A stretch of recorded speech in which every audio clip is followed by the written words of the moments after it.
പ്രിയപ്പെട്ടവരെ നമസ്കാരം. ഞാൻ MP ഫണ്ടിന്റെ വിനിയോഗമായിട്ട് ബന്ധപ്പെട്ട് കുറേ വ്യാജ പ്രചരണങ്ങൾ കഴിഞ്ഞ 2-3 ദിവസമായിട്ട് വ്യാപകമായിട്ട് നടക്കുക. ഫേസ്ബുക്കിലും ഇൻസ്റ്റാഗ്രാമിലും ഒക്കെ ചില ആളുകൾ വളരെ ബോധപൂർവ്വം വലിയ പൊളിറ്റിക്കൽ അറ്റാക്കിനുള്ള ഒരു അവസരമായിട്ട് അത് ഉപയോഗിക്കുന്നുണ്ട്. ഞാൻ ഈ വീഡിയോ 2 ദിവസം മുമ്പ് തന്നെ ചെയ്യണമെന്ന് ആഗ്രഹിച്ചാണ്. പക്ഷെ അപ്പോഴാണ് കളക്ടറുടെ നേതൃത്വത്തിൽ MP ഫണ്ടിന്റെ ഒരു അവലോകന യോഗം, ഉദ്യോഗസ്ഥരുടെ ഒരു അവലോകന യോഗം ഇന്നലെയാണ് വടകര പാർലമെന്റ് മണ്ഡലവുമായിട്ട് ബന്ധപ്പെട്ട് അവർ ചേർന്നത്. അപ്പൊ അതിന്റെ കണക്കൂടെ കിട്ടിയിട്ട് നിങ്ങളോട് അതിന്റെ യാഥാർത്ഥ്യം അറിയിക്കാമെന്ന് വിചാരിച്ചിട്ടാണ്.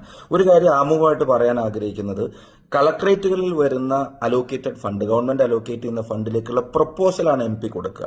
ഈ പ്രൊജക്ട് ഇത്ര ലക്ഷം രൂപയ്ക്ക് ഇന്ന സ്ഥലത്ത് നടപ്പിലാക്കണമെന്ന് MP ഫണ്ടിൽ നടപ്പിലാക്കണമെന്ന് MP പ്രപ്പോസ് ചെയ്യാണ് ചെയ്യുക. പിന്നെ ആ കത്ത് വെച്ചിട്ട് അതിന് എസ്റ്റിമേറ്റ് എടുക്കലും അതിന്റെ AS ഉണ്ടാക്കലും TS ഉണ്ടാക്കലും ടെൻഡർ ചെയ്യിപ്പിക്കലും വർക്ക് അവാർഡ് ചെയ്യലും വർക്ക് ഇംപ്ലിമെന്റേഷനും ഒക്കെ ലോക്കൽ ബോഡിയുടെയും ഡിപ്പാർട്ട്മെന്റുകളുടെയും സഹായത്തോടെ അത് നടപ്പിലാക്കാനുള്ള ഉത്തരവാദിത്വം ജില്ലാ ഭരണകൂടത്തിനാണ്. അപ്പം ഇപ്പം വടകരയ്ക്ക് സർക്കാർ അനുവദിച്ച 2 വർഷം കൊണ്ട് സർക്കാർ അനുവദിച്ചത് 9,80,00,000 രൂപയാണ് MP ഫണ്ടിലേക്ക് അനുവദിച്ചത്. ആദ്യത്തെ വർഷത്തെ 490, രണ്ടാം വർഷത്തെ 490. അപ്പൊ അതിന്റെ കണക്ക് ജില്ലാ ഭരണകൂടം തന്നെ പുറത്തുവിട്ട കണക്കുകൾ പ്രകാരം 9,72,00,000 രൂപയുടെയും പ്രപ്പോസല് വടകര MP എന്നുള്ള നിലയിൽ നമ്മൾ സബ്മിറ്റ് ചെയ്ത് കഴിഞ്ഞിരിക്കുന്നു. അപ്പൊ അതിനെ മറച്ചു വെച്ചിട്ടാണ് ഈ വ്യാജ പ്രചരണങ്ങൾ നടക്കുന്നത്.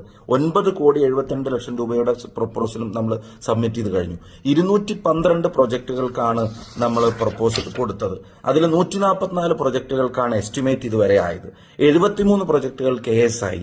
63 പ്രൊജക്ടുകൾ ടെൻഡർ കഴിഞ്ഞു. 55 പ്രൊപ്പോസലുകൾ കംപ്ലീറ്റ് ചെയ്ത് കഴിഞ്ഞു.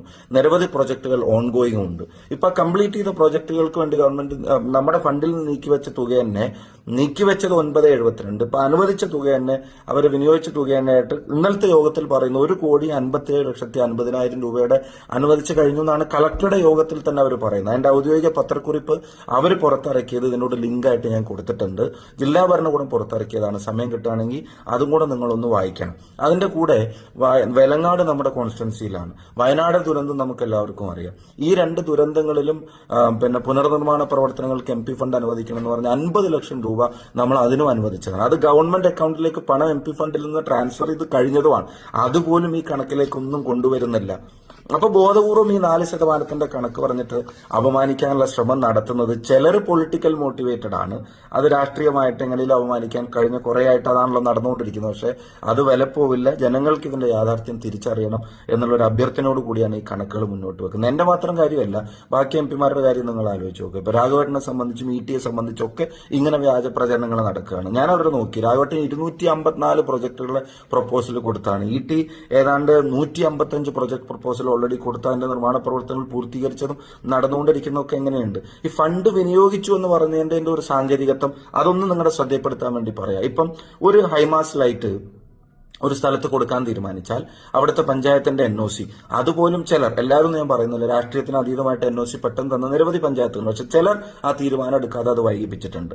ആ NOC ലഭിച്ച് അവിടുന്ന് ഒരു ഏജൻസിയെ തീരുമാനിച്ച് അവിടെ ലൈറ്റ് സ്ഥാപിക്കാൻ ഒരു കോൺട്രാക്ടറെ ഏൽപ്പിച്ച കോൺട്രാക്ടർ അവിടെ വന്ന ലൈറ്റ് സ്ഥാപിച്ച് KSEB അതിന്റെ കറണ്ട് കണക്ഷൻ കൊടുത്ത് അത് സ്വിച്ച് ഓൺ ചെയ്താൽ ലൈറ്റ് പ്രകാശിച്ചു കഴിഞ്ഞാൽ, അത് പ്രകാശിപ്പിച്ചാൽ നമ്മുടെ ഉത്തരവാദിത്തം ജനങ്ങളോടുള്ളത് അവിടെ നിർവഹിക്കപ്പെടുകയാണ്. പക്ഷെ പിന്നെ അതിന്റെ സാങ്കേതികത്വം, അതിന്റെ ഫണ്ട് അത് വർക്ക് കംപ്ലീറ്റഡ് ആയിട്ട് പിന്നെ അത് അതിന്റെ പഞ്ചായത്തിൽ നിന്ന് ബ്ലോക്ക് പഞ്ചായത്ത് വഴി ജില്ലാ പ്ലാനിംഗ് ഓഫീസിലേക്കും അവസാനം ബില്ല് കൈമാറുന്നതിന് ഉൾപ്പെടെയുള്ള സാങ്കേതികത്വങ്ങൾ പൂർത്തീകരിച്ച് കോൺട്രാക്ടർക്ക് പണം കിട്ടിയാലേ ചിലപ്പോൾ വിനിയോഗിച്ചു എന്നുള്ളത് ഇവരുടെ ചില കണക്കിൽ വരുള്ളൂ. പക്ഷെ ജനങ്ങളെ സംബന്ധിച്ചിടത്തോളം ഫണ്ട് വിനിയോഗിക്കപ്പെട്ടതാണ്, അതിന്റെ സൗകര്യം ജനങ്ങൾക്ക് കിട്ടിയതുമാണ്. നമ്മുടെ വടകര പാർലമെന്റ് മണ്ഡലത്തിൽ തന്നെ വേറെ കാര്യം, ഇപ്പം ചില വ്ളോഗർമാരൊക്കെ പറയുന്നത് കേട്ടു, 1 രൂപയുടെ സഹായം പോലും കേരളത്തിനോ വടകരക്കോ അതിന്റെ പേരിൽ ഈ 4% നിന്ന് പോലും ഉണ്ടായിട്ടില്ല എന്നൊക്കെ ബോധപൂർവം പറയുന്നതാണോ എനിക്ക് അറിഞ്ഞൂടാ. ബോധപൂർവ്വം പറയുന്നവരുണ്ട്. അറിയാതെ പറഞ്ഞു പോയതാണെങ്കിൽ അവരുടെ ശ്രദ്ധയിലേക്ക് വരും. ഇപ്പൊ ബഡ്സ് സ്കൂളുകൾക്ക് വാഹനം അനുവദിച്ചതിന്റെ പണം ഓൾറെഡി കളക്ടറേറ്റിൽ നിന്ന് കൈമാറി കഴിഞ്ഞു. പിന്നെ നമ്മൾ ഭിന്നശേഷി സൗഹൃദമാക്കാൻ, വടകരയെ ഭിന്നശേഷി സൗഹൃദമാക്കാൻ സൗഹൃദ സ്പർശം എന്ന പേരിൽ നമ്മൾ നടപ്പിലാക്കിയ ഒരു പ്രൊജക്ടിലേക്ക് ഏതാണ്ട് പിന്നെ ലക്ഷക്കണക്കിന് രൂപ നമ്മൾ അതിനുവേണ്ടി നീക്കിവെച്ച് ഇതിനകം തന്നെ എക്സ്പെൻഡിച്ചർ ആയി കഴിഞ്ഞു. ഏതാണ്ട് പിന്നെ നിരവധിയായ ആളുകൾക്ക് പിന്നെ ട്രൈസൈക്കിൾ കൊടുക്കാൻ കഴിഞ്ഞു, ഇലക്ട്രോണിക് വീൽ ചെയർ കൊടുക്കാൻ കഴിഞ്ഞു. അവരുടെ അവകാശമാണ്, അവരെ ഏൽപ്പിക്കാൻ കഴിഞ്ഞു. അപ്പൊ അതൊക്കെ ചെയ്യുമ്പോഴും 1 രൂപയുടെ സഹായം പോലും, 1 രൂപയുടെ പിന്നെ പ്രവർത്തനങ്ങൾ പോലും വടകരയിൽ നടന്നിട്ടില്ല എന്നൊക്കെയുള്ള രീതിയിലുള്ള പ്രചരണങ്ങൾ നടത്തുന്നത് ബോധപൂർവമാണെന്ന് തന്നെ ഞാൻ വിശ്വസിക്കുന്നു. ഞാൻ ദീർഘമായി കടന്നു പോകുന്നില്ല. ഒരു പ്രധാനപ്പെട്ട കാര്യം കൂടെ, ഇപ്പൊ കളക്ടറേറ്റിലെ ഉദ്യോഗസ്ഥർ ഇന്നലെ മീറ്റിംഗിൽ പറഞ്ഞ ഒരു പ്രധാനപ്പെട്ട കാര്യം എന്താ, അവര് പറഞ്ഞത് SIRന്റെ ഡ്യൂട്ടി ലോക്കൽ ബോഡി ഇലക്ഷനുമായിട്ട് ബന്ധപ്പെട്ടുണ്ടായിരുന്ന പെരുമാറ്റച്ചട്ടം, അതുപോലെ തന്നെ BLO ആയിട്ട് പ്രവർത്തിക്കേണ്ടി വരുന്ന ആളുകൾ, പ്ലാനിംഗ് ഓഫീസിലൊക്കെ 4-5 ആളുകൾ ഈ ഡ്യൂട്ടിയുള്ള ആളുകളാണ്. ശേഷിക്കുന്ന 1-2 ആളുകൾ വെച്ചിട്ട് ഈ കാര്യങ്ങൾ മുഴുവൻ ടൈം ബൗണ്ടായി ഞങ്ങൾക്ക് ചെയ്യാൻ കഴിയാതെ പോകുന്നുവെന്നും മാത്രമല്ല ചെയ്തത് പോലും ഈ സാക്ഷി പോർട്ടലിൽ അപ്ഡേറ്റ് ചെയ്യാൻ കാലതാമസം ഉണ്ടാവുന്നു എന്നുള്ളത് കളക്ടർ പങ്കെടുത്ത യോഗത്തിൽ ഇന്നലെ ഉദ്യോഗസ്ഥർ ജോലിഭാരം മൂലം അവർ പങ്കുവച്ച പ്രയാസമാണ്. അപ്പൊ അത്തരത്തിലുള്ള സാങ്കേതികത്വങ്ങൾ നിലനിൽക്കുമ്പോഴാണ് ഈ പൊളിറ്റിക്കലി മോട്ടിവേറ്റഡ് ആയിട്ടുള്ള അറ്റാക്ക് ചില ഓൺലൈൻ മാധ്യമങ്ങളിൽ വന്ന തെറ്റായ വാർത്തകളുടെ പേരിൽ പ്രചരിച്ചുകൊണ്ടിരിക്കുന്നത്. പ്രിയപ്പെട്ട ബഹുമാന്യയായ പ്രിയങ്ക ഗാന്ധി MP, അവർക്ക് കോഴിക്കോട് ജില്ലയിൽ ഒരേ ഒരു കോൺസ്റ്റിറ്റ്യുവൻസിയാണുള്ളത്. അവിടെ തന്നെ ഇതിനകം 1 കോടി രൂപയുടെ പ്രപ്പോസൽ അവർ സമർപ്പിച്ചു കഴിഞ്ഞാൽ പല പ്രൊജക്റ്റും ഓൺഗോയിങ് ആണ്, അതിന്റെ നിർമ്മാണ പ്രവർത്തനത്തിലുള്ള കാര്യങ്ങൾ നടന്നുകൊണ്ടിരിക്കുകയാണ്. അപ്പൊ അതാണ് അതിന്റെ യാഥാർത്ഥ്യം എന്നിരിക്കെ മറച്ചു നടക്കുന്ന പ്രചരണങ്ങളെ നിങ്ങൾ തിരിച്ചറിയണമെന്ന് അഭ്യർത്ഥിക്കുന്നു. ഒരു കാര്യത്തിൽ പ്രയാസം ഉണ്ടായിട്ടുണ്ട് വടകരയിൽ MP ഫണ്ടുമായിട്ട് ബന്ധപ്പെട്ട്. നമ്മുടെ തീരദേശത്തെ സഹോദരങ്ങളുടെ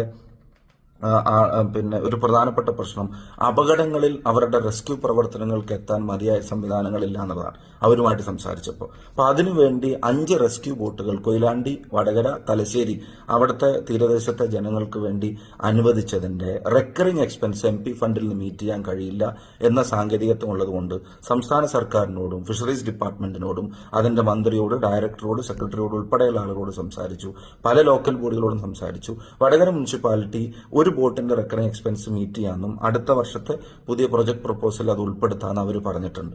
അത് ലഭിച്ചാൽ റെക്കറിംഗ് എക്സ്പെൻസ് അതിന്റെ ഡ്രൈവർമാരുടെ സാലറി ഉൾപ്പെടെയുള്ള പെട്രോൾ ഡീസൽ എക്സ്പെൻസ് ഉൾപ്പെടെയുള്ള കാര്യങ്ങൾക്ക് പണം ലഭിച്ചാലേ അത് നമുക്ക് പ്രാവർത്തികമാക്കാൻ കഴിയുള്ളൂ. അതുമാത്രമാണ് ഒരു കാലതാമസമായി സാങ്കേതികത്വത്തിന്റെ പേരിൽ നടക്കുന്നത്. ബാക്കി നമ്മൾ അനുഭവിച്ച റോഡുകൾ സത്യം പറഞ്ഞ MP ഫണ്ട് തികയാത്തതിന്റെ പ്രയാസമാണ് അനുഭവിക്കുന്നത്, അല്ലാണ്ട് ചെലവാക്കാതെ അവിടെ എടുത്തു വെച്ചിരിക്കുകയല്ല. ഇപ്പൊ ഈ വർഷം നമുക്ക് അനുവദിച്ചത് 4,90,00,000 രൂപയാണ്. ഇപ്രാവശ്യത്തെ പ്രപ്പോസലിന്റെ കണക്കുകൾ ഇന്നലത്തെ മീറ്റിംഗിൽ പറഞ്ഞത് ഓൾറെഡി 5,22,00,000 രൂപയുടെ പ്രപ്പോസൽ കൊടുത്തു കഴിഞ്ഞു എന്നുള്ളതാണ്. അപ്പൊ എന്ന് വെച്ചാൽ അതിൽ കൊടുത്തതിൽ ഇനി കുറവ് വരുത്തണം. ഈ കഴിയാൻ പോകുന്ന സാമ്പത്തിക വർഷത്തെ ഈ 7 കോൺസ്റ്റിറ്റ്യുവൻസിക്കും കൂടിയാണ്, ഒരു പാർലമെന്റ് മണ്ഡലത്തിലെ 7 അസംബ്ലിക്കും കൂടിയാണ് ഈ 5 കോടി രൂപ നമുക്ക് ആകെ കിട്ടുന്നത്. ഭിന്നശേഷിക്കാരായിട്ടുള്ള ആളുകളെ വീടുകളിൽ നിന്ന് പുറത്തിറക്കാനും കൊണ്ടുപോകാനും റോഡ് ശരിയല്ല എന്ന് പറഞ്ഞിട്ട് അതിന് മാത്രം കിട്ടിയ അപേക്ഷകളുടെ എണ്ണം 140-ലധികമാണ് ഓൾറെഡി കോൺസ്റ്റിറ്റ്യുവൻസിയിൽ. അതൊന്നും മീറ്റ് ചെയ്യാൻ ഫണ്ട് തികയാതിരിക്കുകയാണ്. 100 കണക്കിന് പ്രപ്പോസലുകൾ, ഫണ്ട് ചോദിച്ച് കിട്ടിയ അപേക്ഷകൾ ഫണ്ട് കൊടുക്കാൻ കഴിയാതെ ഇരിക്കുമ്പോഴാണ് ഇത് ചെലവഴിക്കാതെ വെറും 4% ആക്കിയിട്ടുള്ളൂ എന്നൊക്കെ പറഞ്ഞിട്ടുള്ള വ്യാജ പ്രചരണങ്ങൾ നടക്കുന്നത്. ഇതാണ് യാഥാർത്ഥ്യം. ഇത് ജനങ്ങളെ അറിയിക്കേണ്ട ഉത്തരവാദിത്തം, വടകരയിലെ ജനങ്ങളെ അറിയിക്കേണ്ട ഉത്തരവാദിത്തമുണ്ട് എന്നുള്ള നിലക്ക് പറയുന്നതാണ്. നിങ്ങളുടെ ശ്രദ്ധയിൽ ഉണ്ടാവണമെന്ന് എല്ലാവരോടും വിനീതമായിട്ട് അഭ്യർത്ഥിക്കുന്നു.